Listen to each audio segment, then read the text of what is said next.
नमस्कार। हिंदी आचार्य में students education की इस सीरीज में आज हम Kher committee on primary education के बारे में जानेंगे। इस कमेटी को वेज एंड मीन्स कमेटी भी कहा जाता है और ये 1951 की बात है, ये जो कमेटी है। और अब हम स्टार्ट करते हैं कि इसका जो बैकग्राउंड है सार्जेंट प्लान। जैसे कि बच्चों हमने पिछले वीडियो में भी पढ़ा हुआ है कि जो सार्जेंट प्लान था वो अच्छा प्लान था, बहुत ही डिटेल्ड एनालिसिस था उसमें एजुकेशन का। लेकिन क्योंकि हम भारतीय लोगों के अंदर उस समय जो आजादी को लेकर आंदोलन चल रहा था, तो हम कुछ भी अंग्रेजों की कोई पॉलिसी को सुनना नहीं चाहते थे, उसको एक्सेप्ट नहीं करना चाहते थे। तो जब हम आजाद हो जाते हैं, इंडिया जब आजाद हो जाता है, तो उसके बाद ये जो खेर कमेटी बनाई जाती है ये भी एक तरह से सार्जेंट प्लान के ऊपर ही बेस्ड होती है। कई चीजें ये सार्जेंट प्लान को कहती है कि ये ठीक है, कई चीजें एक्सेप्ट नहीं करती, कुछ चीजों में अलग तरह की सजेशन देती है। तो ऐसा नहीं है कि सार्जेंट प्लान पूरी तरह से एक बुरा प्लान था। और इसमें सार्जेंट प्लान में अभी हमने पढ़ा भी हुआ है कि 40 साल के अंदर उनका ये प्लान था कि इंडिया की जो एजुकेशन होगी वो 40 साल के अंदर अंदर इंग्लैंड की एजुकेशन के बराबर हो जाएगी। लेकिन अब जब हम आजाद हो गए तो फिर उस टाइम पर लोगों के अंदर ये कंसेंसस था, जनरल कंसेंसस था कि इतना लंबा समय नहीं लगना चाहिए हमारी एजुकेशन को डेवलप होने में, लोगों को साक्षर होने में इतना लंबा समय नहीं लगना चाहिए। तो उसके लिए सरकार ने फिर खेर कमेटी बनाई है। और ये जो खेर कमेटी है, जिसे वेज एंड मीन्स कमेटी भी कहते हैं बच्चों, ये जो खेर कमेटी है इसके जो चेयरमैन है वो है बीजी खेर। और ये जो बीजी खेर है वो उन्होंने पूरी अपना पूरी एजुकेशन के लिए वो एक एजुकेशनिस्ट थे, ये बात तो है। उन्होंने जो पूरी जो सर्वे किया है उसके आधार पर उन्होंने अपनी रिपोर्ट दी है सरकार को। तो बच्चों ये जो बीजी खेर थे ये एक्चुअली चीफ मिनिस्टर थे उस टाइम पर बॉम्बे स्टेट के, जब भारत आजाद होता है। और उस टाइम पर चीफ मिनिस्टर को प्रीमियर कहा जाता था। और ये जो कमेटी है ये पूरे 11 मेंबर्स की कमेटी है। और इस कमेटी की ने जो सार्जेंट प्लान के अकॉर्डिंग जो बोला गया था कि यूनिवर्सल एजुकेशन होनी चाहिए बच्चों की, यूनिवर्सल और कंपल्सरी एजुकेशन होनी चाहिए। तो ये सार्जेंट का जो प्लान था उसको एक्सेप्ट करती है ये खेर कमेटी, और इसके साथ ही अपनी सजेशंस भी देती है। तो यूनिवर्सल कंपल्सरी एजुकेशन तो सभी बच्चों को दी जानी चाहिए और उनका एज ग्रुप होना चाहिए 6 से 11 तक।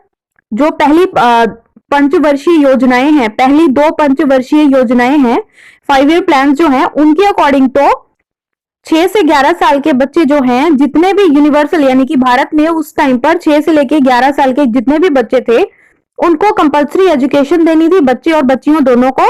उसके साथ ही पहले 2 पंचवर्षीय प्लान 5 ईयर प्लान का के अकॉर्डिंग, और उसके बाद जो तीसरा पंचवर्षीय प्लान बनता है उसके अकॉर्डिंग 11 से लेके 14 साल के बच्चों को यूनिवर्सल कंपल्सरी एजुकेशन, यानी कि सभी बच्चों को, चाहे वो लड़कियां हो या लड़के हो, और कंपल्सरी एजुकेशन उनको दी जानी थी। तो ये खेर कमेटी की ये प्लानिंग थी।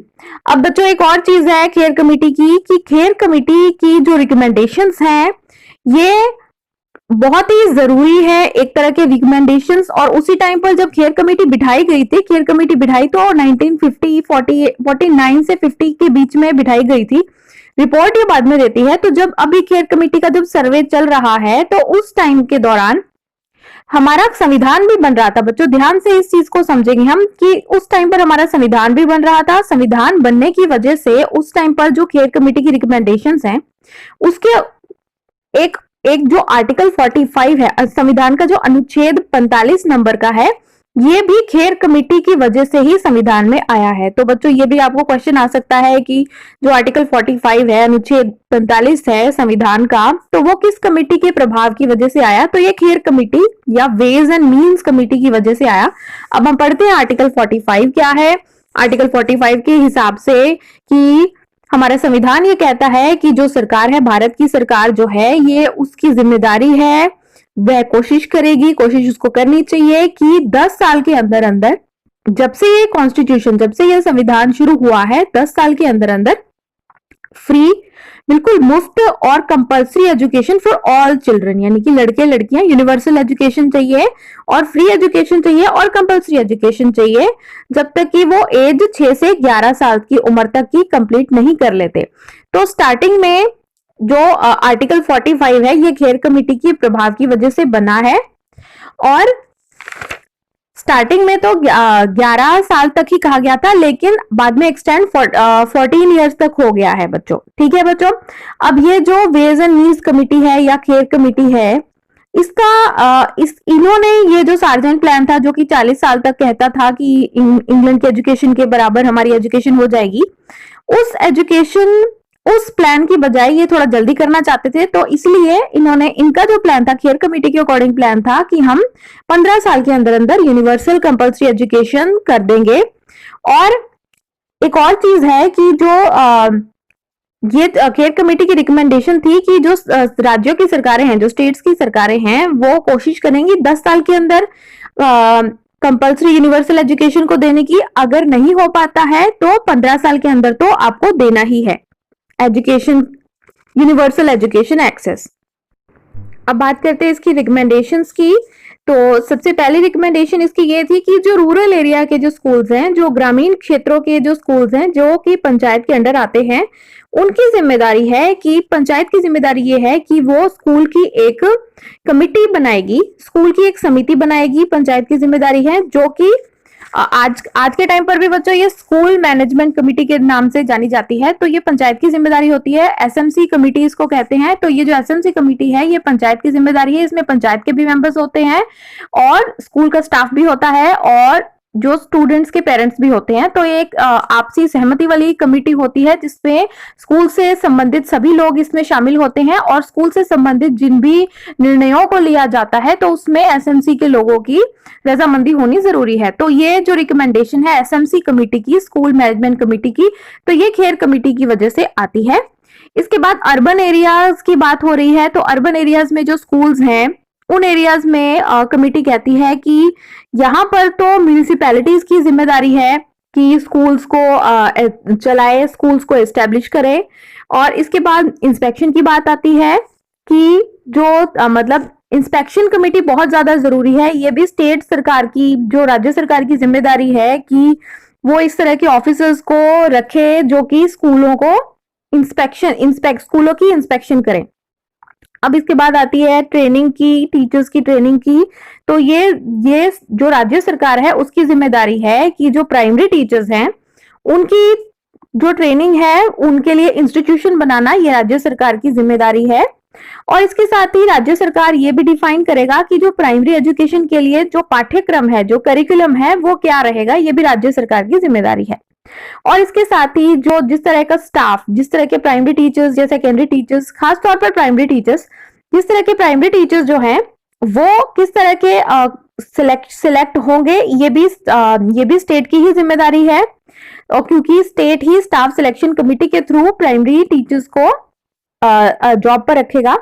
और इस टाइम पर फिलहाल जब खेर कमेटी बनाई गई थी, इस टाइम पर जो प्राइमरी टीचर्स हैं उनको लोकल बॉडीज के ही टीचर्स माना जाना चाहिए, यानी कि राज्य सरकार नहीं। तो ये जो थर्ड टियर होता है सरकार का, जो local bodies, local self government का होता है, जो कि गांव के लेवल पर पंचायत का होता है और जिले के लेवल पर होता है लोकल सेल्फ गवर्नमेंट का, तो ये उनके अंडर, डिस्ट्रिक्ट एडमिनिस्ट्रेशन के अंडर आना चाहिए प्राइमरी टीचर्स को। अब इसके बाद हम बात करते हैं फाइनेंस की। तो बच्चों फाइनेंस में ये जो खेर कमेटी है ये कहती है कि यूनियन गवर्नमेंट की भी जिम्मेदारी है कि वह प्राइमरी एजुकेशन, खास तौर पर प्राइमरी एजुकेशन को बढ़ावा देने के लिए, कंपल्सरी और यूनिवर्सल एजुकेशन देने के लिए उसे ग्रांट देनी चाहिए स्टेट सरकारों को। और इसके साथ ही क्योंकि ये जो कमेटी है ये खास तौर पर प्राइमरी एजुकेशन को फोकस करती है, तो ये जो प्राइमरी एजुकेशन है उसके लिए कम से कम 60%, जितना भी एजुकेशन का बजट है उसका 60% बजट जो होगा वो प्राइमरी एजुकेशन को दिया जाएगा। इसके साथ ही एक और चीज है कि जो पंचायत, जो रूरल स्कूल्स है, जो ग्रामीण क्षेत्रों के स्कूल्स हैं, उनमें जो, क्योंकि वो पंचायतों को भी जो ग्रांट्स आती है सरकार की तरफ से, तो पंचायतों की भी ये जिम्मेदारी है कि अपनी ग्रांट में से कुछ हिस्सा वो स्कूलों पर लगाए। ये भी एक रिकमेंडेशन है खेर कमेटी की। इसके बाद जो इंस्पेक्टिंग ऑफिसर्स हैं, जो कि जांच करने के लिए अधिकारी जो आएंगे स्कूल्स में कि सब कुछ ग्रांट्स का सही इस्तेमाल हो रहा है, वो ऑडिट भी करेंगे।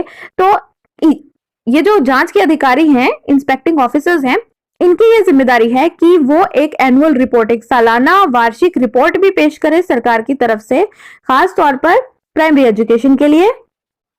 और जो इसके बाद ही हम ये भी समझते हैं कि जो वेज एंड मीन्स कमेटी है, वो ये भी रिकमेंड करती है कि जो प्राइमरी टीचर होगा, जिसे बेसिक टीचर भी कहते हैं, तो जो प्राइमरी टीचर होगा अगर वो ट्रेंड है तो ट्रेन टीचर्स ही रखने हैं। और ट्रेन टीचर्स की, जो प्राइमरी टीचर्स की या बेसिक टीचर्स की जो सैलरी होगी वो 40 रुपीज पर मंथ से कम नहीं हो सकती, ये भी बताती है खेर कमेटी। इसके साथ ही जो रेशो है 1:40, यानी कि 40 स्टूडेंट्स के ऊपर एक टीचर रहेगा 5 साल के लिए कम से कम। जब ये बनाई गई है, अभी पहली पंचवर्षीय योजना के अंतर्गत आती है ये, तो कम से कम 5 साल के अंदर तो 40 स्टूडेंट्स पर एक टीचर की ही रेशो रहेगी, जो कि बाद में बच्चों बदल जाती है, हम नेक्स्ट वीडियोस में पढ़ेंगे ये।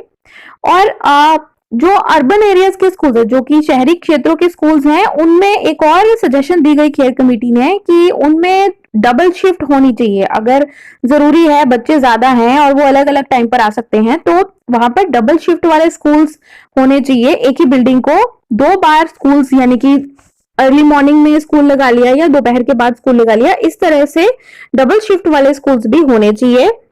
और इसके साथ ही मतलब मेन चीज तो बच्चों यहाँ पर प्राइमरी एजुकेशन पर ही फोकस है। तो जो खेर कमेटी है या वेज एंड मीन्स कमेटी है, इसने मेन तो प्राइमरी एजुकेशन को ही लेकर अपनी सजेशंस दी हैं।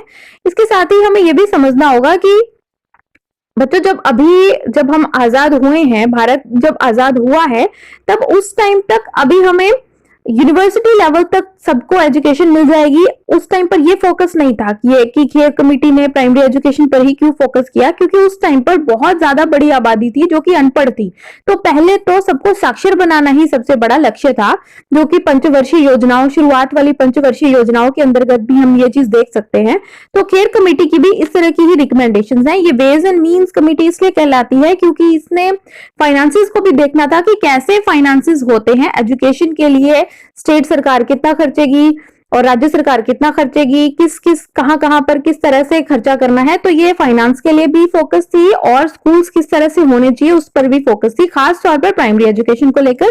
तो अब आपको समझ में आ गया है खेर कमेटी के बारे में। पूरा वीडियो देखने के लिए आपका बहुत बहुत धन्यवाद। आपको ये वीडियो कैसा लगा मुझे कमेंट बॉक्स में जरूर बताइएगा, और पूरा वीडियो देखने के लिए धन्यवाद। हिंदी आचार्य।